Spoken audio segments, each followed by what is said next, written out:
Muy buenas, mi nombre es José Ariel Maldonado y esta es la actividad número 2 de la clase de turbomáquinas. Y aquí explicaré cómo ocurre el flujo de agua dentro de una turbomáquina. Bueno, vamos a ver un poco sobre este tema y refiriéndonos a la bibliografía de máquinas hidráulicas por Blas Zamora y Antonio Viedma, posiblemente dos colombianos. El contenido es la introducción de efectos reales en turbomáquinas, los efectos viscosos de las turbomáquinas. Vamos a ver un poco de capas límites y flujos secundarios en turbomáquinas. Vamos a ver capas límites y flujos secundarios en turbomáquinas radiales y axiales. Y estudiando un poco de las ecuaciones, iremos viendo las ecuaciones de movimiento medio, las de capa límite, el desprendimiento de la corriente, flujos en parejas laterales y por último miraremos un diagrama de flujos secundarios. Para la introducción a los efectos reales en turbomáquinas, en los capítulos anteriores como el capítulo 6 vimos que para facilitar en gran medida el cálculo se considera un fluido bidimensional que pasa por una turbomáquina hidráulica ideal, así despreciando algunos efectos en el movimiento de dicho fluido. Pero en estos cálculos se justifican porque el número de Reynolds es alto.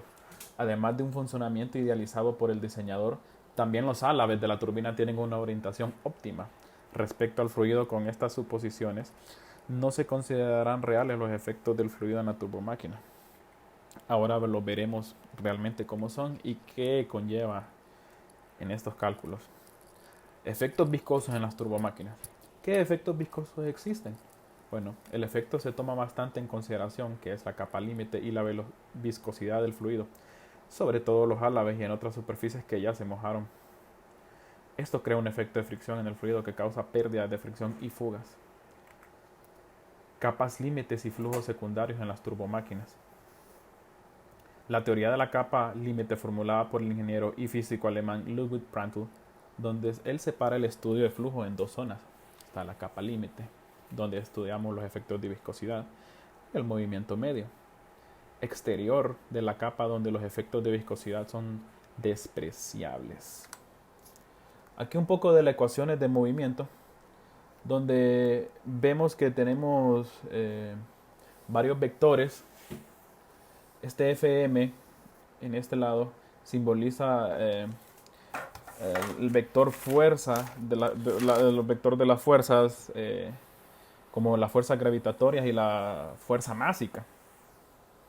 Vemos que ese vector se descompone con una fuerza de gravedad, un vector de fuerza de gravedad y un vector de velocidad radial, donde lo comparamos con W, que es la velocidad relativa afuera de la capa límite. Y este W, como podemos ver, es mayúscula, a diferencia de el W que hemos estado viendo en los capítulos anteriores, que es la velocidad dentro de la capa límite. Y al final se descompone en estas componentes, donde podemos ver la presión, las velocidades relativas afuera de la capa límite. Y aquí vemos en la gráfica un álave, que aquí tenemos un vector normal sub E sub n, y aquí tenemos las líneas de presión móviles perpendiculares al álave. Como podemos ver, aquí tenemos W minúscula, que está adentro de la capa límite, y tenemos W exterior, que es el W mayúscula. Como estuvimos diciendo, está fuera de la capa límite. Tenemos un vector de dirección, que es E sub S también. S es el de dirección.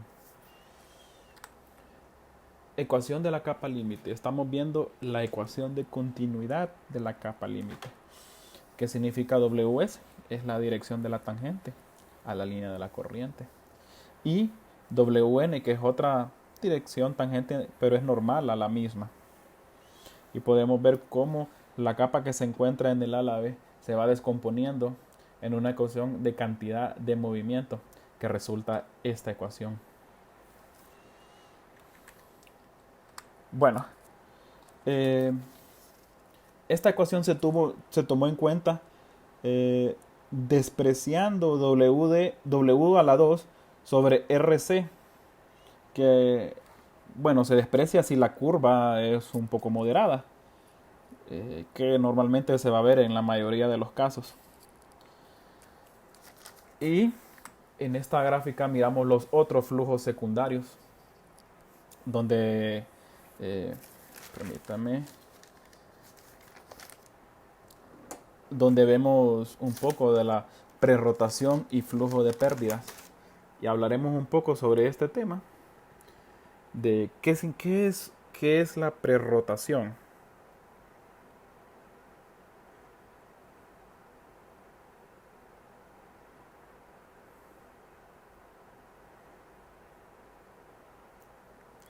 Y existen fundamentalmente dos tipos de flujo rotacional que pueden estar presentes en la entrada de una bomba centrífuga, y uno de ellos, como estamos hablando, es la prerrotación.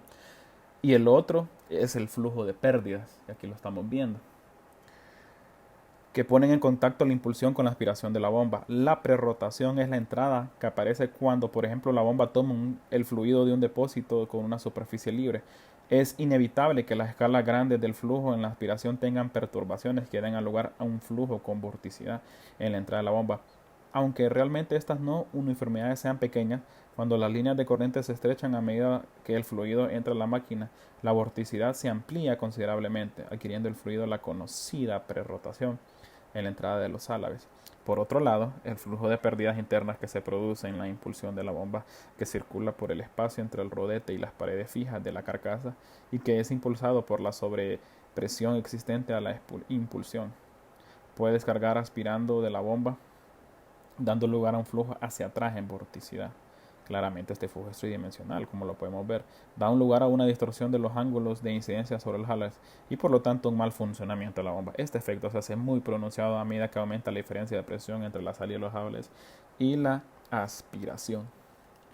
Bueno, muchas gracias. Este ha sido mi presentación para la actividad número 2. Y como vemos para el final es la bibliografía de Zamora Parra y Viedna Robles, Blas y Antonio. De este del libro de Máquinas Hidráulicas, Teoría y Problemas, primera edición. Universidad Politécnica de Cartagena, que esta universidad va a parecerse se encuentra en Colombia, lo más seguro. Y bueno, muchas gracias, que tengan un buen día.